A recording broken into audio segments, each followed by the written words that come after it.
Happy birthday, Didi! I got you something.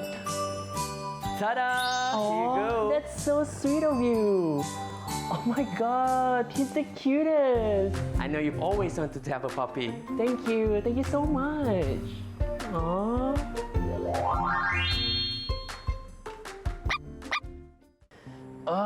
This dog is driving me crazy. I spent so much already and yet he doesn't appreciate me.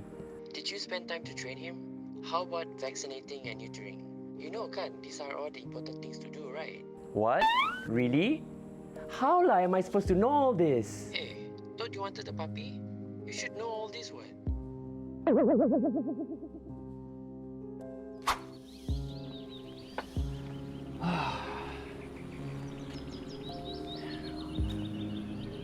There you go. Freedom for you. I don't need you in my life anymore.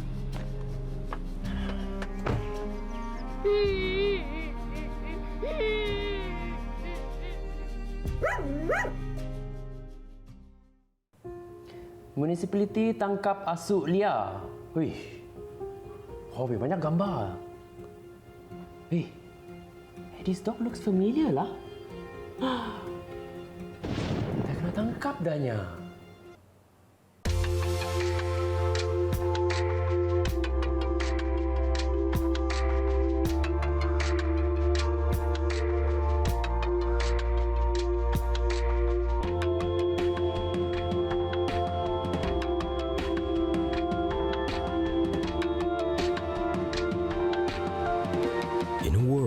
Filled with illness and disease, Arif is on a quest for informed health.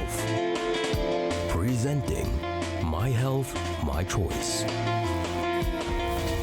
One host, 27 experts.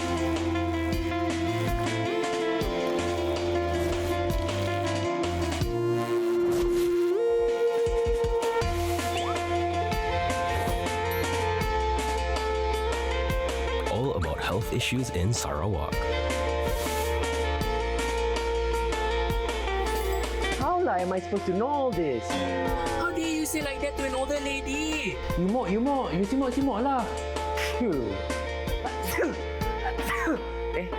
You okay? Hey. Rabies!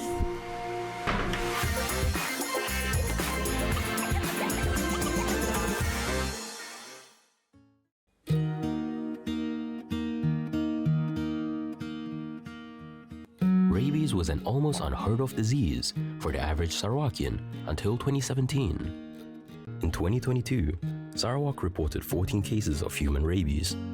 Out of this number, only 3 cases survived. Rabies is a dangerous disease. It can lead to almost certain coma and death to human beings if we do not take swift action to prevent it. The virus can enter our bodies when the saliva of a rabid animal gets into our broken skin or through our mucous membranes. Once this happens, the virus attacks our central nervous system. It can take days to weeks for the rabies virus to incubate, during which victims will show no symptoms. But once it shows itself, rabies is a painful disease to suffer through. In humans, rabies symptoms are similar to catching a flu. Here are some of the reported experiences. Discomfort, fatigue, fever, or headaches. A prickling or itching sensation at the bite wound. Anxiety, confusion, and agitation.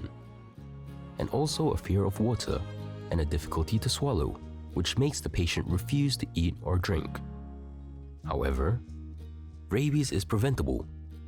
Arif is with Dr. Ivan Vun to understand how. Dr. Ivan is a Senior Principal Assistant Director in the Communicable Disease Control Section of the Sarawak State Health Department. In the case of you've been exposed to rabies, what are the immediate actions that you need to do? So once if you are exposed to rabies infected animals, let's say it's a bite or even a lick on your open wound, then the immediate action that you need to take is to wash the wound with soap and also copious amount of water, preferably the water from a running tap. Because by doing this, you can actually get rid of most of the saliva which contains the viruses. And with this, you can actually reduce the chances of you being infected. After you have done the initial steps of washing the wound, the next thing that you need to do is actually to seek for medical advices at any nearest health facilities, because that is when a doctor or the trained medical personnel will start to examine the wound and also to assess how bad is the situation, and then they will decide whether or not they need to give any vaccination or even injection of immunoglobulin. So immunoglobulin. Yeah. Where can we have access to immunoglobulin once we've been bitten? There are 26 centers or 26 health facilities that actually provides post-bite clinic services. You can find it in the Jabatan Kesihatan Negeri Sarawak Facebook page. Now we are still in the midst of setting up another 4 extra post-bite clinics throughout the state. So by then we will have 30 in the whole state. Our Sarawak General Hospitals, the major hospitals like Miri, Sibu and also Bintulu, and there are some minor specialist hospitals like Serian, Sri Aman, Sarike, Kapit and also Limbang do have this immunoglobulin stored as well. Is there any other way to cure it? Currently, there is no cure for rabies. Whatever we are doing in the hospital is actually supportive treatment that we give to this patient. According to the researchers, the fatality rate for rabies is actually as high as 99%, meaning that once there is clinical manifestations like some neurological manifestation, including hydrophobia, photophobia and whatnot, then there is high chances that you are going to die from this disease.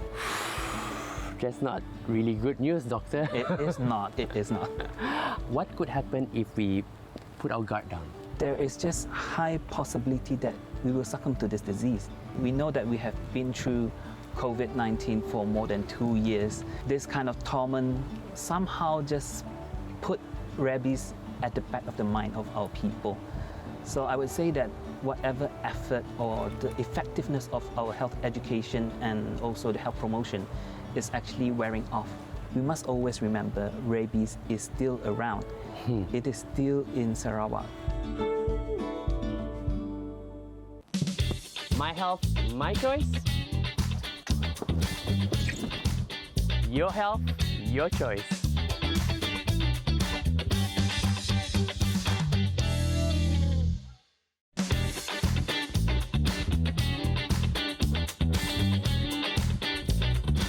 My health, my choice. Your health, your choice.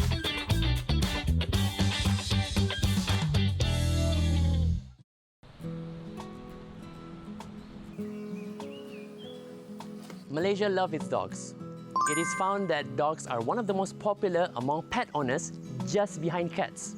Besides making great companions, dogs can make great protectors too. But when it comes to rabies, how come we demonize dogs? Cats can easily get rabies too. One of the reasons could be because they can be much larger sized and have a higher potential of impacting humans. Findings show that 99% of all rabies transmissions to humans is caused by dogs. Stray dogs contribute to the spread of rabies. To discuss this issue, Arif visits Datin Donna, the president of the Sarawak Society for the Prevention of Cruelty to Animals, SSPCA.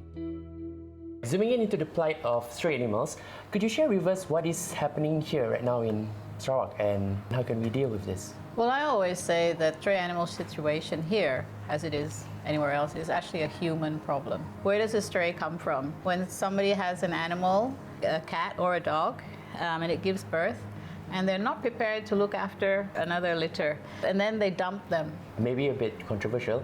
Are we doing that? We did a survey in 2013, and we found that actually it's not so much of stray animals on the streets, not true strays. A lot of them are free roaming owned animals. So that means they're wearing a collar, they have good body condition, they're sitting outside the gate waiting to be let in again, but these are considered outside of your compound, so you shouldn't be letting your animal run out, especially dogs. Neutering is the only way that you can reduce the number of strays, the number of unwanted animals. Some people think it's cruel, so they say, you know, it's their natural life, but then we say, what is more cruel, for you to neuter your pet, or every time the pet gives birth, you're going to throw away her babies? So this is, they throw the animals out onto the street. It's the humans not taking responsibility. If you don't want to have more pets, neuter your pet, and then you can have one pet for the rest of your life, well, for the rest of their life.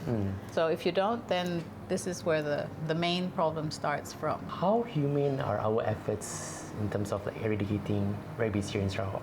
Sometimes we kesian ba anak strays. I would say that we are following pretty much the international standards.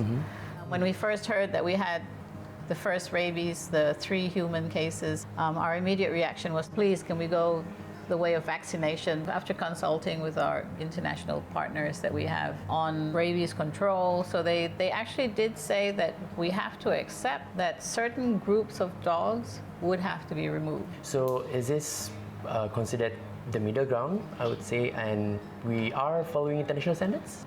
The method of catching, we still have to remind the councils. Sometimes on the ground, the actual dog catcher might not follow their own SOPs, so we try to remind them. So this is all part of the ongoing efforts. One of the greater difficulties that we had was trying to find the balance between the animal lovers and then the council trying to do their work. It's a very difficult situation, especially when the public get very emotional.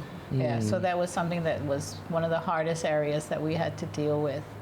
Dr. Adrian Susan Unwood offers his perspective from a veterinary point of view.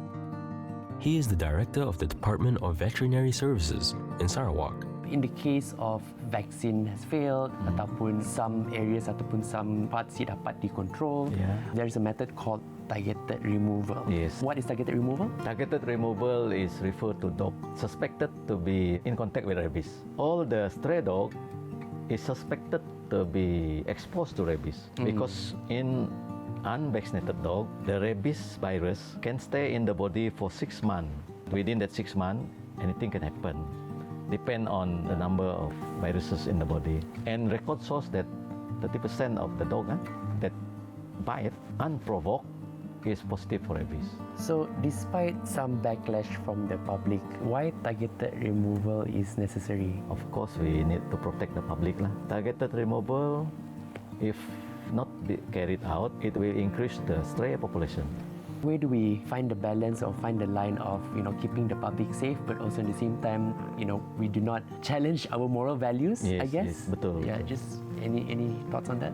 Yeah, we have this collaboration with SPCA. They can catch the dog and put in the shelter, and then promote this dog ownership campaign. Of course, before they surrender the dog to anybody that want to adopt the dog as their pet, they have to vaccinate it, neuter it, and then proper vaccination, the core vaccination we call it, proper deworming and so on. So that is good actually, because pet need companion, need a human to jaga dia. If we tidak jaga, dia terbiar, become stray, then there is problem because the animal need to eat. So kasihan ya kalau dia di let it stray on the street, dia siapa nak bagi makan, right? Kena hujan lagi. So we need human to take care of the animal. So from the Department of Veterinary, right, how do you prevent and manage the rabies outbreak that is happening here in Sarawak? For prevention of rabies in Sarawak, we have a lot of activity since 2017. One of it is vaccination. We are giving free vaccination rabies in dog, and we also continue to do rabies awareness among the community through radio, social media, and so on. The third one is to license the dog in Sarawak through various council, and at the same time with collaboration with Unit Keselamatan Sarawak, UKPS. So we established 32 immune belt enforcement team. The importance of immune belt is number one, to register the dog population. So if there is any bite case, this immune belt team then not take more action so that human is protected. And they also can control the dog population if there are stress in that area, which is difficult to catch, suspected to be rabid dog. At least we can prevent the the spillover to the wild. Once rabies established in the wild, thing that we don't want that happen, then it's quite difficult. Pet owners, they have the responsibility to bring their pets to get their vaccine every year. Every year, You mentioned the vaccination is free. yes. So if, let's say, for somebody who have not vaccinated their pets, Yeah. how do they go about to get this free vaccination? In the division, they can get free vaccination by contacting our office. They can bring their dog there during office hours, or they can participate with our mass vaccination program. Normally we publish in the social media, in the newspaper about our mass vaccination. They can come and bring their dog lah. Or if they have no time, they can also go to the private clinic and then they can get vaccination also. But they have to pay a fees lah. If all the dog is vaccinated 100%, we can eliminate this rabies. Avoid making contact with strays if you are unsure with the background of itself. But then again, we are only human. I mean, look at these cuties. It's hard for us not to have empathy towards them. Kita tu cepat kesian bah, nangga pusak, nangga asu tepi jalan. We want to help, we want to feed them. Makhluk Tuhan juga bah. What would be your advice to people who wants to approach a stray to feed them ke ataupun to give some TLC ke? What's your advice on that? So what we actually tell people is don't feed the animals where there's a lot of human crossing. Don't feed the animal from a coffee shop table. Right. Because that animal will see all humans as a source of food.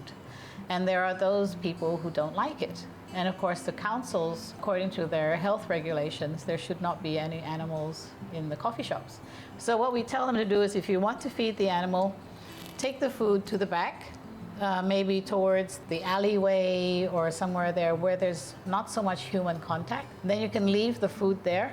If you leave the food there, some people use plastic containers, some people use plastic bags, please clean up. This is part of managing animal and human conflict. Right now with the rabies outbreak that is happening here in Sarawak, what should we do to protect ourselves? Most rabies cases occur in children under the age of 15. These are international statistics. Because children are not shy about approaching animals, and one of the things that we teach the kids in school is when you're walking, if you see a stray that you don't know, walk quietly past it. Don't walk near it. You can maybe walk a little bit further away.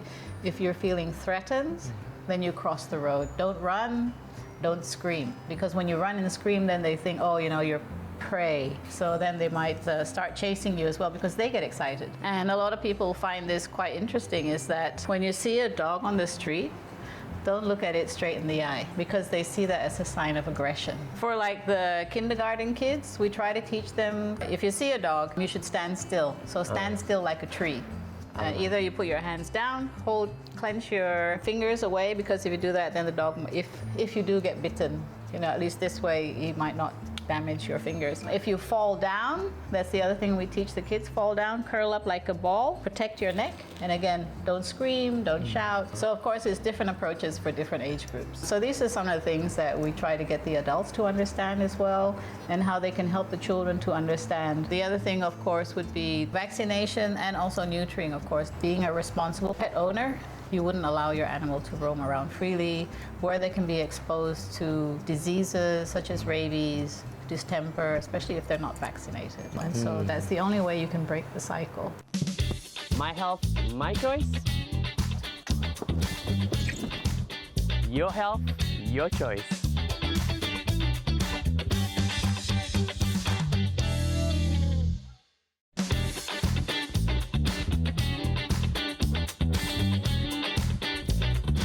My health,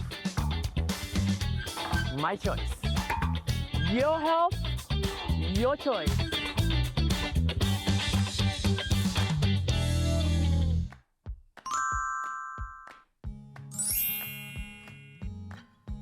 So I'm here at Bark Park, a privately managed recreational space in Kuching. And this beautiful space is set up to address the lack of parks for dogs and also to mediate community efforts to foster dogs. Although pet owners are advised to confine their pets to prevent them from being affected by rabies, some are concerned that this could have unwanted impact on their pets. As a dog trainer at Positive Bark Park, Michael Kwe offers his perspective on this subject. What does it do to your pet dog if you just put them in confined spaces? It's actually a very sad picture to imagine when you see that a dog is being chained up for long hours, and you can tell, right, when a dog is being neglected in a way.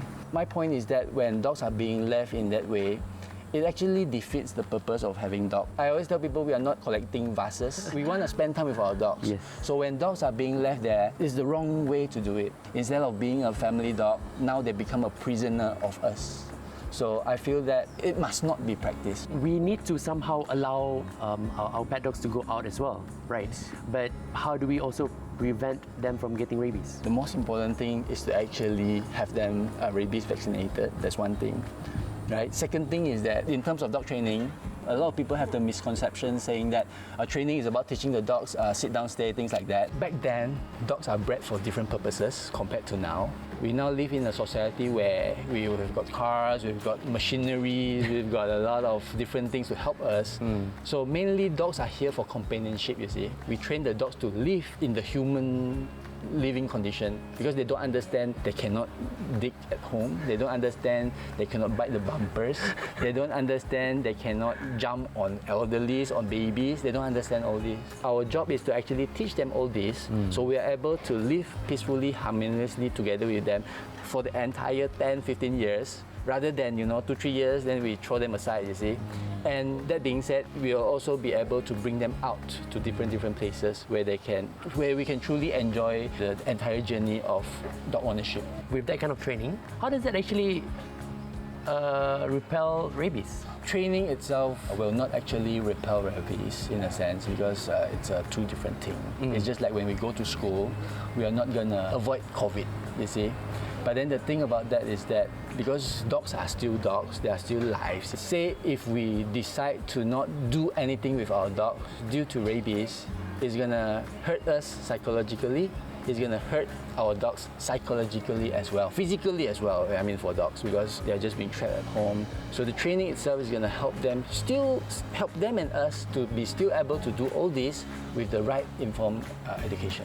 The most important thing is to actually put them on a leash as responsible dog owner. Exercising is really important for the dog. Walking your dogs in the neighborhood area, you do it daily, routine. So how does that help prevent rabies? So when we start doing that every single day, we actually get to know what's happening in our neighborhood. So when that's the case, we actually know when there's unfamiliar dogs around that behaves a little bit sick, and especially when it's an unfamiliar dog. So when you know that it's an unfamiliar dog, the right thing to do is not to actually go and pet them, but to beware of it. Say if we suspect that it's a rabies case, we can actually do the right thing, which is to inform our family, our neighborhood.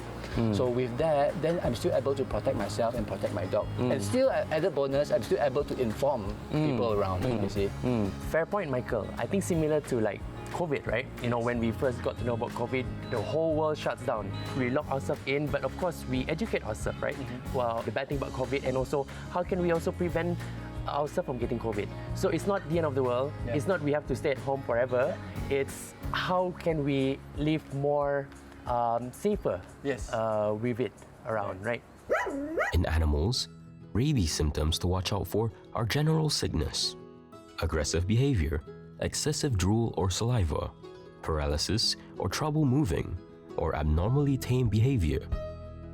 This especially applies to wild animals that are not used to being in contact with humans. When dealing with rabbit, remember, 1, be cautious with animals, especially if you are seeing abnormal activity, abnormal behavior. Keep a distance and do not provoke aggression. In the case of aggression, don't panic, walk away slowly. Be a responsible pet owner. Never abandon your pets. Vaccinate and neuter them. Familiarize yourself with your surroundings to detect any signs of threat for your pets.